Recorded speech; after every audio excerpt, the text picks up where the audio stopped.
itu. Nah, terus apalagi pertanyaannya saya lupa. Oh, yang ngebedain ya. Oh, yang ngebedain. Oke. Jadi kalau terkait ngebedain itu biasanya nih kita tahu titik support, titik resist dulu. Nah, resistnya di mana HDIT?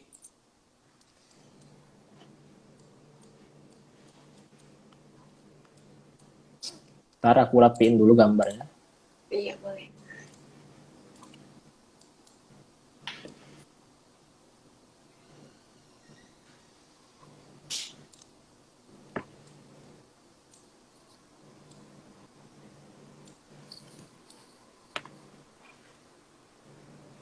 Nah, oke. Nah, ini kan chartnya dia ini ada resist. Nah, dia ada resist. Nah, di sini dia cukup aja ketahan di angka 85. Oke. Di angka 5. Ini ibaratnya area dia breakout secara daily. Nah, coba kita cek menit tadi. Dia ketahan di mana? Di tanggal 1. Oke, dia 85 ini sesuai dengan di sini di 85. Nah, ketika dia jebol, dia dikerek lagi dan aku asumsikan ini aman. Aman dari area dia jebol ke bawah, area dia breakdown. Ketika dia ketahan kayak gini, aku berani hold. Makanya aku ambil di 8687 dekat support ini. Dan dia closingnya candlenya bagus, volume besar. Nah, seperti itu. Jadi kita kombinasikan resist di daily sama resist support di menit. Nah, mana yang diutamakan? Resist support di daily terlebih dahulu gitu. Menit itu hanya untuk ya untuk titik entry aja, titik entry seperti itu. Oke, berarti kalau untuk day trading harus belajar juga ya, Pak. Coba pakai time frame yang kecil-kecil banget ya, kayak menit gitu hitungannya. Oke, kalau untuk day trading, kalau bicara belajar dari mana, aku belajar itu sebenarnya awalnya scalping. Scalping di tahun 2019 udah start aku scalping. 2020 aku sempat rugi besar sekitar 100 juta di 6 bulan pertama. 6 bulan berikutnya aku berhasil ngebalikin rugi jadi untung. 6 bulan berikutnya aku untung sekitar 140 juta. Nah, di 2021 aku benar-benar memanfaatkan prinsip day trading. Aku pernah nge-hold suatu saham, sahamnya Becap, saham MNC Group. Dalam sehari aku bisa gain 44%. Itu Dia dari aku dari apa? dari scalping ya? Awalnya bukan dari scalping, awalnya sih aku cek menit kan, aku entry menit, terus aku lihat nih, dia nggak ngejebol titik support. Biasanya support itu aku jadikan titik untuk stop loss, biar Iya. profitku aman seperti itu. Dan aku lihat dia terjaga terus, dan endingnya closingnya arah. Dulu kita tahu kalau arah di 2021 itu paginya dia loncat tinggi kan. Nah, loncat tinggi itu aku manfaatkan. Jadi aku bisa dapat gain besoknya bonus dari arah sekitar 10% lebih, 10 sampai 15% lebih. Jadi aku total gain 44%. Itu kalau nggak salah secara rupiah profitku sekitar 30 jutaan itu. Ya kalau bicara Sehari. belajar bicara belajar berapa lama ya pengalaman Iya, yang bisa ngebuat kayak gini. tetap jam terbang ya. Ya. Oke, nah tadi kan udah sempat bahas nih. Tapi kalau misalkan soal titik entry, nah sekarang mau bahas soal stop loss dan juga take profitnya saat trading tuh gimana sih cara nentuinnya? Oke, kalau stop loss sama take profit, kita mesti memperhitungkan risk reward ratio. Misal nih, kayak aku di HDIT, aku berani serok 87, asumsi supportnya itu di 85. Itu cuma berapa tick? Cuma 2 tick. Tetapi closingnya di berapa saat itu? HDIT closingnya di 91. 87 ke 91 itu 4 tick. Support 2 tick. Itu risk reward ratio aku udah 1:2. Itu sangat menarik, 1:2. Nah, tapi kalau misalnya kita cenderung di scalping, bukan aku maksudnya menjelek-jelekan scalping. Kalau bisa kita scalping itu sekali-kali lah kita ngerampok. Jangan main cuma Iya. 1-2 tick. Ya, misal nih 1-2 tick kita copet terus, tapi kita cut loss berapa? 1 tick 2 tick. Nah, kalau 1 tick 2 tick itu kita kena fee juga kan? Ada fee Iya, sekuritas. Nah, itu yang bisa bikin kita rugi. BOP ya. Ya, BOP, bahkan rugi jatuhnya. Iya. kali-kali coba mainnya agak panjangan dikit ya, jangan yang jangan Ya, panjangan terus dikit. karena cepet Itu banget pun butuh cuan. dilatih mentalnya. Iya. Karena tiap orang balik lagi ya, tiap orang juga beda-beda. Mungkin ada yang Hmm, cocok di scalping ya boleh aja, tapi kalau bisa ya coba lah apa metode-metode lain gitu ya. iya benar. Oke, nah mungkin sekarang mau bahas sedikit nih soal kesalahan apa sih yang biasanya dilakuin sama para trader nih pada umumnya. Kayak tadi Mas Engga juga kan udah pernah rugi bergede banget ya. Oke. Ada apa sih? Kalau kesalahan itu bervariasi. Misal nih, kita nggak tahu nih keadaan marketnya gimana. Udah tahu marketnya ada kasus COVID, kita masih berani entry dana gede. Kesalahan itu saat itu, kenapa posisi RDN aku 100 juta, padahal marketnya lagi crash. Semestinya saat itu, aku kecilin danaku. Misal nih, di bulan April, Mei kemarin, itu sepi market. Iya, Kalau betul. kita entry dana gede, kita ya tewas di sana. Mau nggak mau, kita kecilin dana RDN. Ya banyak contoh, misalnya teman-teman aku yang kurang bisa mengenal karakter market, kurang bisa merasakan feel di market. Nah, kalau marketnya ya sepi, kita jangan main dana gede. Kita main dana kecil aja. Kita selamatin diri. Mending kalau kita loss dana kecil, tapi kita bisa kembalikan loss itu di bulan berikutnya, di bulan-bulan market rame. Tetapi kalau misalnya marketnya rame, kita mau dana besar, mau hantam, silakan. Tidak masalah. Nah, itu kesalahan umumnya. Kita nggak tahu market gimana. Dan juga kesalahan lain, kita nggak tahu batas diri kita. Kita kadang overtrade trading. Iya. Overtrade gimana? Misal nih, kita trading sehari udah cuan, misalnya cuannya 2 juta. Anggaplah modalnya itu 2 juta itu dari sekitar 20 juta atau mungkin 30 juta. 2 juta dari 20 juta itu gede, itu 10% sehari cuannya. Returnnya gede. Nah, tetapi kadang nafsu kita pengen trading lagi, lanjut lagi terus. Tapi apa yang terjadi? Biji. Kita loss. Iya, loss. Dari 2 juta bisa loss, bahkan pernah minus.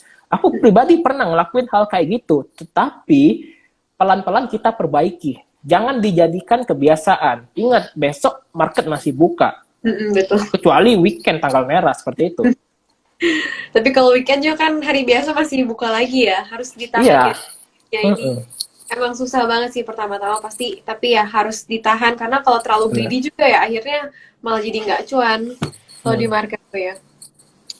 Nah, oke kalau gitu mungkin kita jawabin pertanyaan-pertanyaan dari audiens dulu ya. Coba kita cari pertanyaan. Oh, ini ada yang nanya nih, mungkin soal stop loss kayaknya nih. Support yang tidak dijebol itu support daily atau support 1 menit ya? Oke, biasanya aku memperhatikan beberapa saham yang untuk day trade, biasanya support daily-nya dan support menit itu berdekatan. Jadi dia taunya dari mana, nanti taunya dari structure bid and offer. Nah, kemarin di HDIT itu, kenapa aku berani serok di 87, ketika dia jebol ke 82, nah, dia di 82 itu ditebelin lagi. Ditebelin lagi, aku ingat supportnya, 85 nih. Nah, ketika support di 85, aku berani masuk di 86, 87.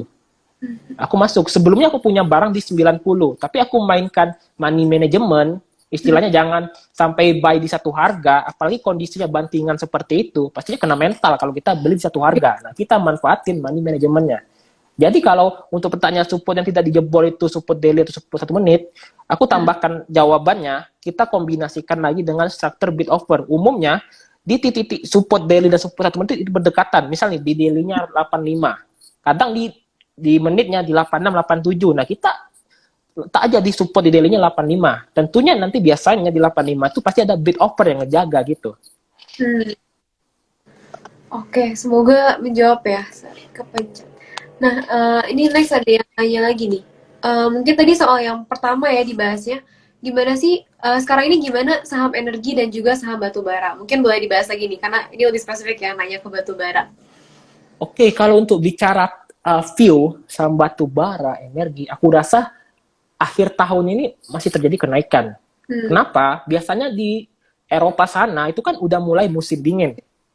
Ketika musim dingin, pastinya permintaan batu bara meningkat. Nah, tentunya batu bara masih terjadi kenaikan. Aku berpikir sederhana seperti itu. Bahkan kalau kita ngecek-ngecek saham batu bara lain, kayak Bumi, ITMG, Adro itu kan masih uptrend dan masih menarik untuk sampai akhir tahun seperti itu. Oke, semoga menjawab ya. Ini Hmm. next ada pertanyaan lanjutan dari yang tadi nih.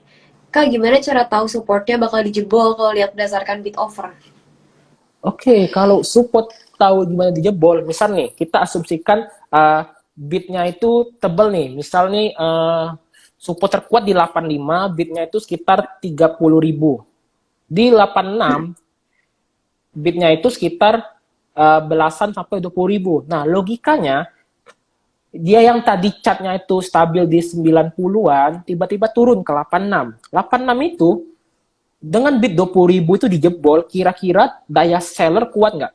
Tentunya kuat banget, bisa dijebolin. Nah, ketika dia dijebolin gitu, hati-hati, biasanya 85 itu dijebolin juga. Jadi waspada ketika dia udah mulai jebol, bisa kita out atau kecilin porsi dulu di sana. Iya. Amanin uangnya dulu aja ya, pokoknya kalau udah di. Bener. Mm-mm. Oke, mungkin next nih kita bahas ada yang nanya soal saham konstruksi. Nah, sekarang menarik gak sih konstruksi? Belakangan juga lumayan ramai kan ya saham konstruksi ini. Kalau untuk bicara saham konstruksi, aku lebih mengaitkan dengan tahun politik 2023-2024. Puncaknya 2024. 2023 pastinya udah mulai terjadi kampanye-kampanye. Dan untuk proyek IKN, kita tahu beritanya beberapa emiten konstruksi memenangkan tender kayak Jekon, Adi. Jadi menangkan tender. Nah, biasanya mulai 2023 dia bakal kencang lagi. Aku percaya itu. Tapi untuk misalnya di posisi sekarang menarik, menarik kalau misalnya mau untuk investing, menarik banget. Oke. Aku Karena percaya itu jangka panjang ya, bener, kalau untuk jangka panjang. konstruksi ini. Iya, Oke. Karena ada pengaruh dari politik juga ya berarti kalau konstruksi. bener. Boleh Mm-mm. diinget-inget teman-teman semua. Nah, ini ada yang nanya lagi nih.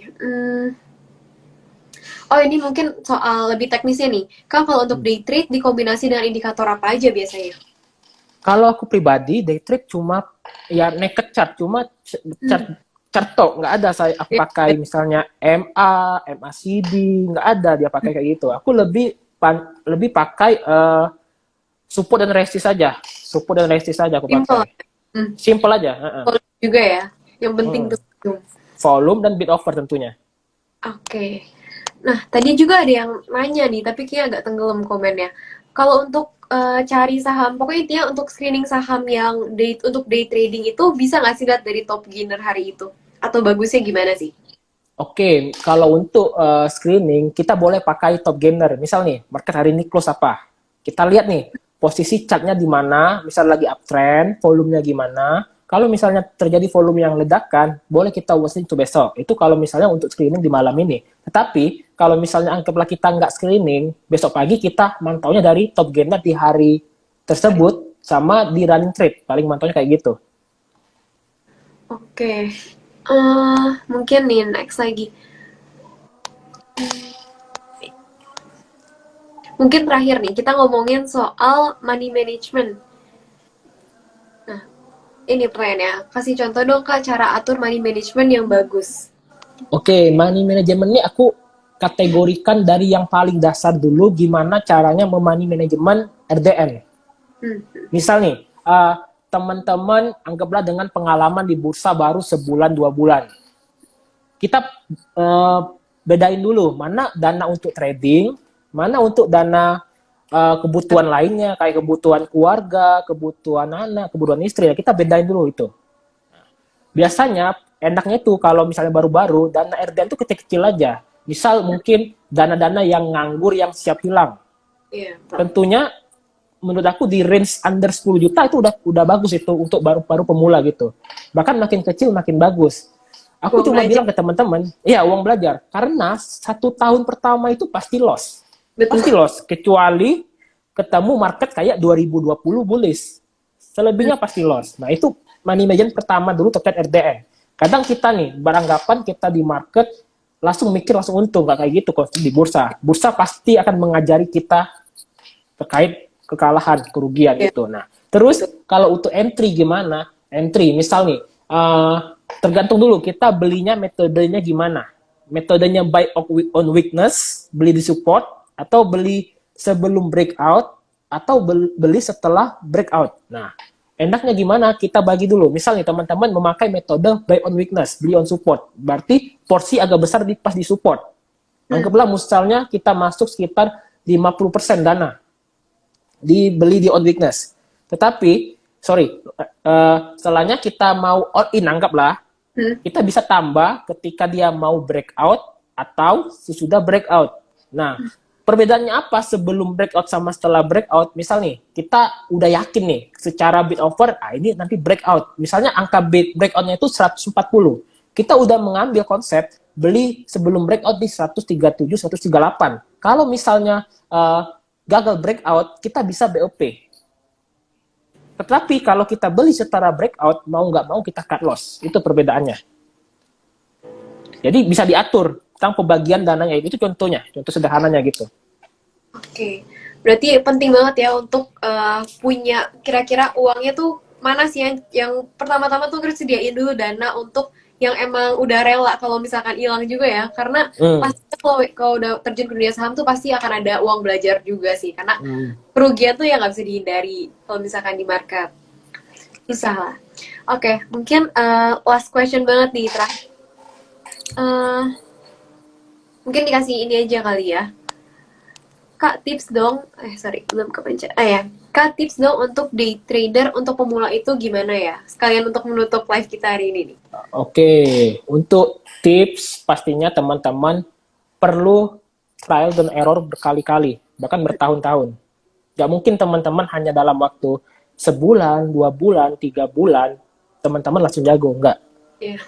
Aku pribadi dengan STI ada grup day trader, day trade. Di situ aku sebagai mentornya. Kalau teman-teman mau join silahkan. Tapi teman-teman jangan beranggapan masuk sana teman-teman disuapin stock pick. Gak bakal kayak gitu. Teman-teman bisa cek di sana. Aku jarang banget kasih stock pick. Aku lebih cenderung mereka bisa menganalisa sendiri. Mereka tahu gimana caranya untuk cut loss. Tentunya pastinya pakai dana yang kecil dulu. Dan aku syukur-syukur di grup tersebut banyak teman-teman yang udah bisa menganalisa sendiri, mulai dari volume, charting, kayak gitu. Jadi tipsnya gimana? Tipsnya tentunya latihan terus-menerus. Oke, berarti awal-awal sekali lagi mungkin di recap sedikit lagi, tips buat pemula itu pertama-tama siapin dulu, make sure kalian tuh punya dana yang emang udah siap hilang, jadi pakai uang dingin ya untuk trading ataupun untuk investasi. Dan juga kalian harus tahu risk kalian tuh sebesar apa sih, risknya kira-kira segede gimana yang bisa kalian tanggung, karena balik lagi tiap orang itu profil risikonya itu beda-beda.